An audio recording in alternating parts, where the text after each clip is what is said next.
Defender esta patria nos ha costado la vida y no vamos a permitir una nueva traición. Estas eran las palabras que pronunciaba el aspirante presidencial ecuatoriano Fernando Villavicencio momentos antes de ser asesinado.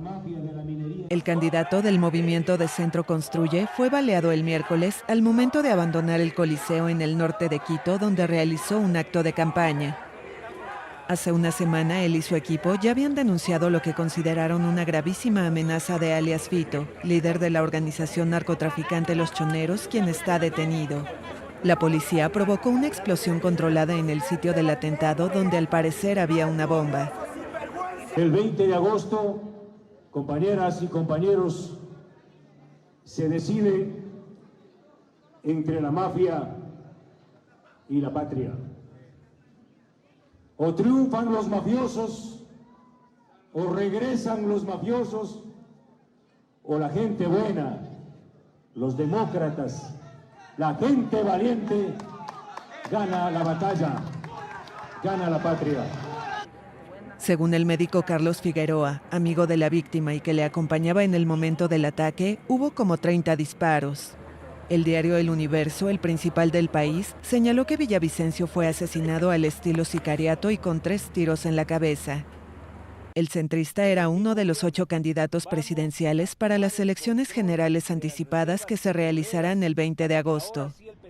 Los convoco con urgencia y los llamaré uno por uno para que depongamos en este momento actitudes proselitistas, para que dejemos de lado esta campaña por un rato y nos sentemos juntos a discutir cuál es el futuro de nuestro país, a tomar juntos decisiones que después nos comprometamos a respaldar, porque solo ninguno de nosotros va a poder. La violencia en pleno proceso electoral también suma el asesinato de un alcalde y un candidato a diputado.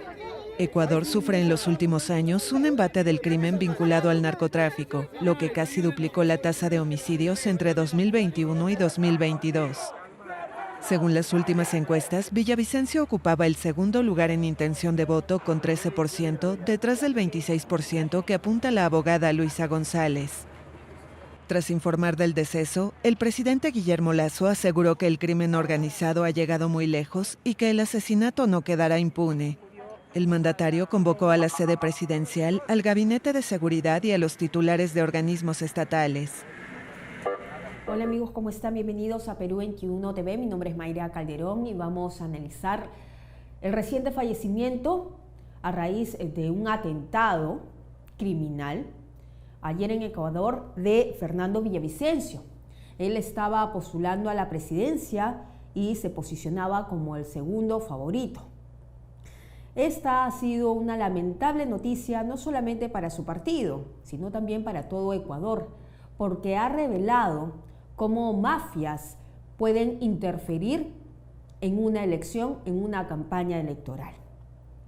Hay varias cosas que analizar y para eso estamos conectados vía Zoom con Ariana Tanca. Ella es politóloga ecuatoriana, a quien le damos la bienvenida. ¿Cómo está, Ariana? Muchísimas gracias por la invitación. Es un honor estar en este espacio. ¿Qué opinas sobre lo sucedido ayer? ¿Cuál es la sensación que tienen los ecuatorianos y sobre todo las fuerzas políticas de Ecuador tras este atentado que finalmente acaba con la vida de Fernando Villavicencio? Definitivamente es un hecho que nos tiene consternados. La noche de ayer me atrevería a decir que fue una de las más oscuras para la democracia. Y lamentablemente esto no es un hecho aislado. Este año Ecuador va a tener, mejor dicho, 2 elecciones.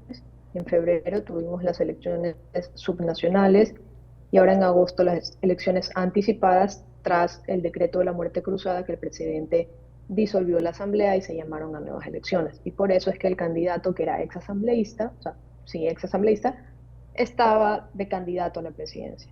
Sin embargo, en todo este año electoral han existido más de 10 ataques a candidatos y miembros de su campaña. No es el primer candidato que muere. La semana pasada murió el alcalde de la ciudad de Manta. En febrero murió un día antes de la elección el que hubiera sido el alcalde de la ciudad de Puerto López. Entonces, lamentablemente, esto es un patrón. Y en el caso particular de Fernando Villavicencio, ¿por qué llama la atención? Porque es una figura mediática que no aparece solo en 2021. Él es un periodista de investigación que inició y llamó la atención del público por el tipo de investigaciones que él hacía.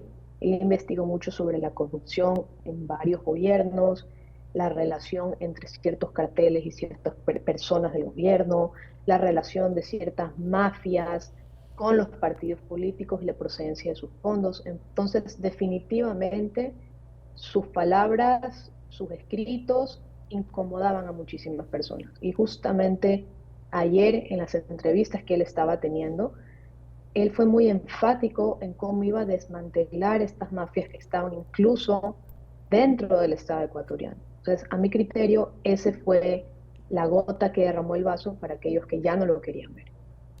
Ahora, ¿quién estaría detrás de este atentado? Podemos especular, las investigaciones finalmente lo dirán, pero ¿quién estaría o quién sería el principal interesado en, digámoslo así fríamente, colocar a candidatos que vayan de acuerdo a su gusto?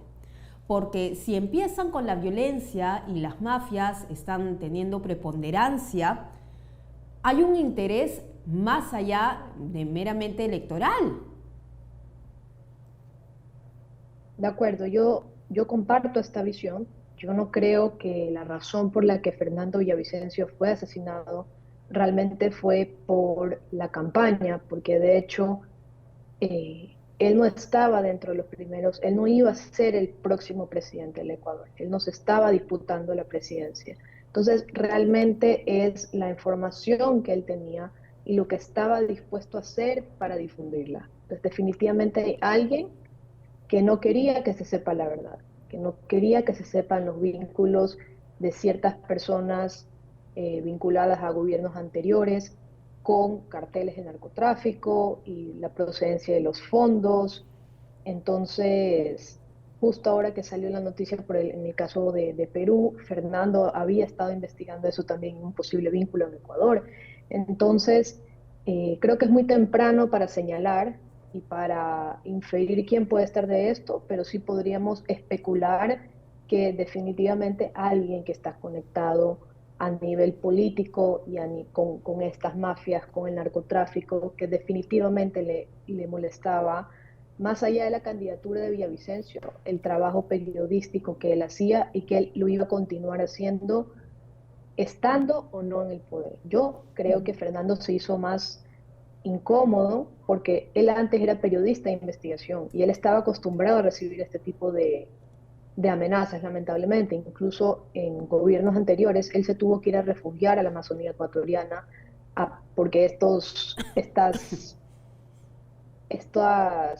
eran muy peligrosos los mensajes que le estaban llegando.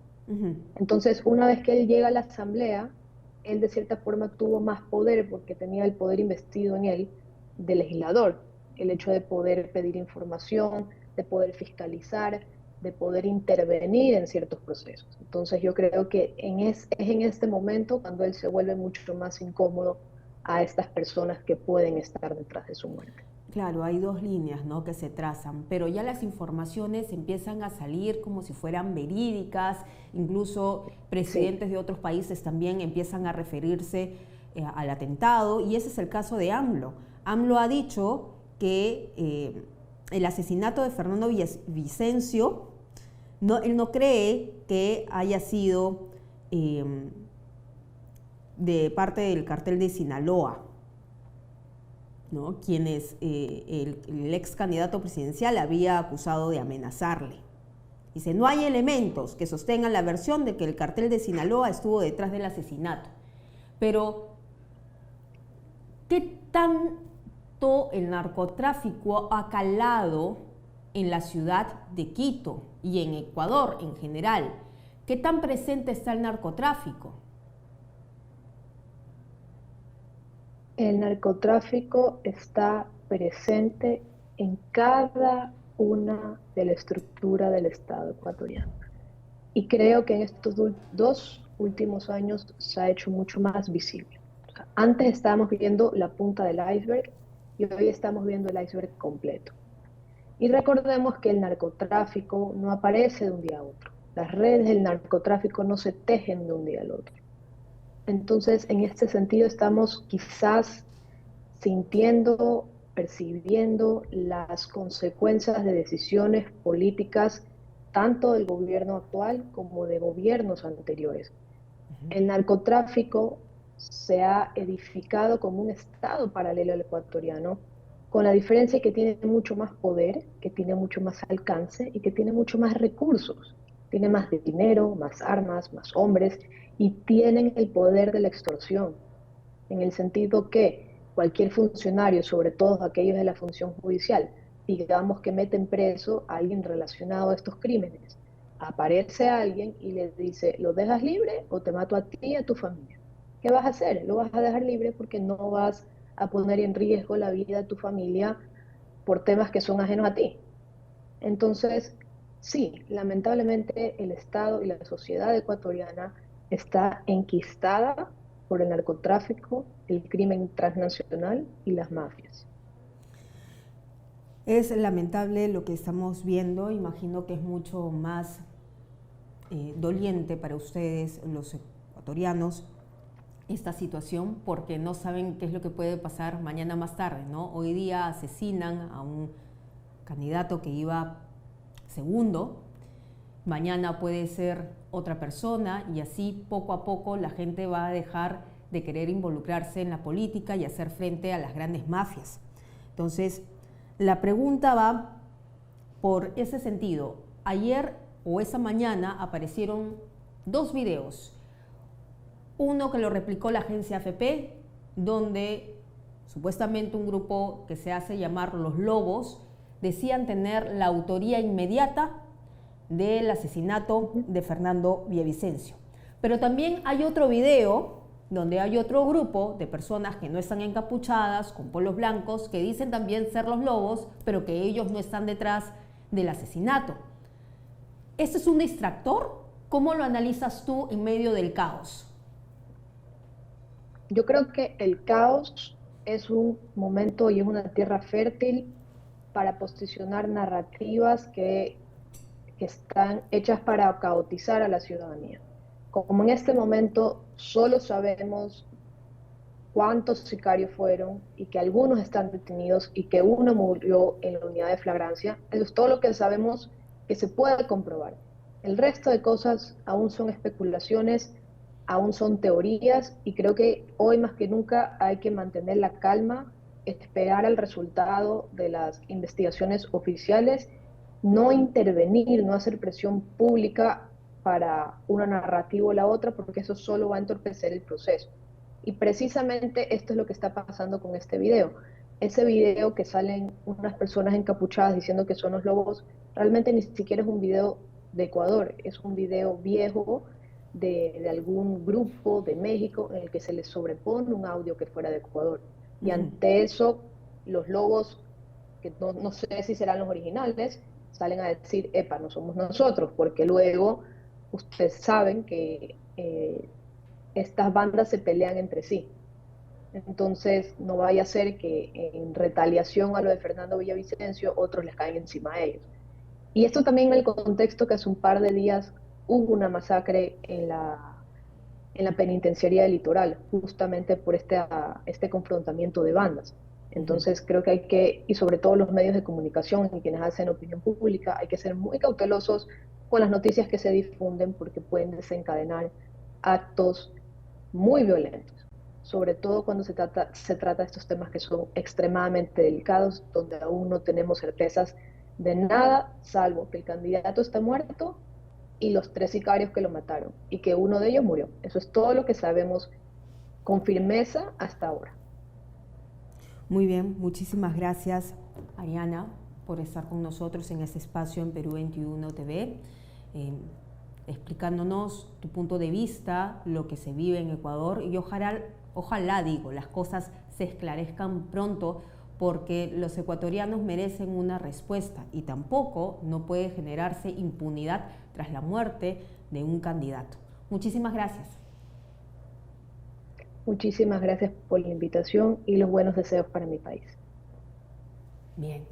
Era entonces Ariana Tancay, es politóloga ecuatoriana que estaba con nosotros analizando las últimas noticias que vienen circulando en las redes sociales, y ella dice que hay que tener mucho cuidado porque ciertas informaciones son especulaciones. No hay una certeza de que existan estas bandas, los lobos, dentro de Ecuador, y lo que sí hay una certeza es que hay mafias que estarían muy interesadas en colocar candidatos en campaña electoral que va más allá, que buscan un interés real dentro del Estado, y que el narcotráfico además ha escalado todos los estamentos del gobierno de Ecuador.